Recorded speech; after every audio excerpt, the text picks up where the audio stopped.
ஸ்ரீ குருவாயூரப்பன் திருவடிகளே சரணம்.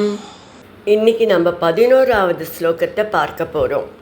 முதல்ல வார்த்தைகளை பிரித்து சொல்லலாம், பிறகு ஒவ்வொரு வரியும் சேர்த்து சொல்லலாம்.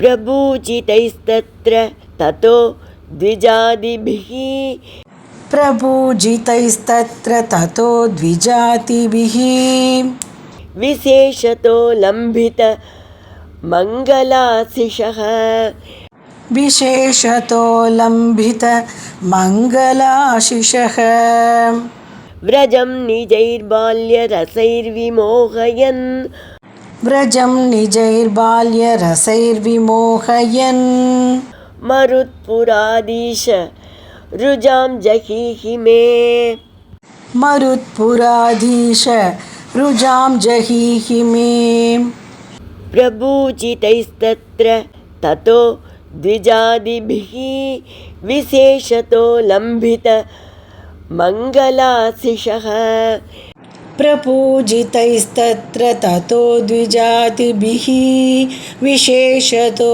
लम्बित मङ्गलाशिषः व्रजं निजैर्बाल्यरसैर्विमोहयन् मरुत्पुराधीश रुजां जहीहि मे व्रजं निजैर्बाल्यरसैर्विमोहयन् मरुत्पुराधीश रुजां जहीहि मे.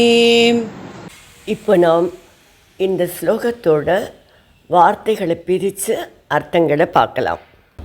ததக தத்ர, அதன் பிறகு அந்த ஆயர்பாடியில், பிரபூஜிதைஹி திஜாதிபிகி, சிறப்பாக மரியாதை செய்யப்பட்ட பிராமணர்களால், விசேஷதக, மிகவும் விசேஷமாக, லம்பித்த மங்கள ஆசிஷக, உனக்கு நிறைய மங்கள ஆசிகள் வழங்கப்பட்டன.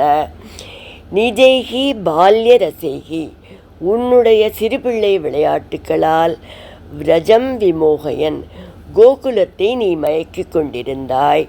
மருத்புராதீச, அப்படிப்பட்ட குருவாயூரப்பா, மே ருஜாம் ஜகீஹி, என்னுடைய நோய் துன்பத்தை தீர்த்தருள்வாய்.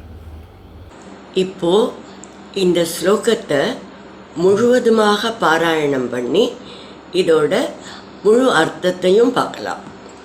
பிரபூஜிதைஸ்தத்ர ததோ த்விஜாதிபிஹி விசேஷதோ லம்பித மங்களாசிஷः व्रजं निजैर्बाल्यरसैर्विमोहयन् மருத்புராதீஷ ருஜாம் ஜஹீஹி மே. நந்தகோபருக்கும் யசோதைக்கும் குழந்தைக்கு இவ்வளவு பெரிய ஆபத்தெல்லாம் வருகிறதே, ஏதாவது கிரகதோஷம் இருக்குமோ என்று பயம் வந்துவிட்டது. அதனால் சிரேஷ்டமான அந்தணர்களை எல்லாம் வரச் செய்து குழந்தைக்கு சிறப்பான மங்களமான வாழ்த்துக்களை எல்லாம் ஓதச் செய்தார்கள். அதன் பிறகு, குருவாயூரப்பா, நீ கோகுலத்தில் குழந்தை பருவத்துக்குரிய குறும்புகளை நிறையச் செய்து அந்த ஆயர்களையெல்லாம் மகிழ்வித்தாய். அத்தகைய நீயே என் நோயை போக்க வேண்டும் என்று சொல்லி தசகத்தை முடிக்கிறார்.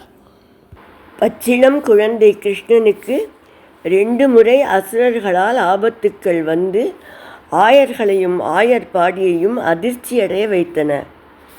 ஆனால் மாயக்கண்ணன் தன் குறும்புகளால் அவர்களை இதையெல்லாம் மறக்கச் செய்து ஆனந்தத்தில் ஆழ்த்தினான்.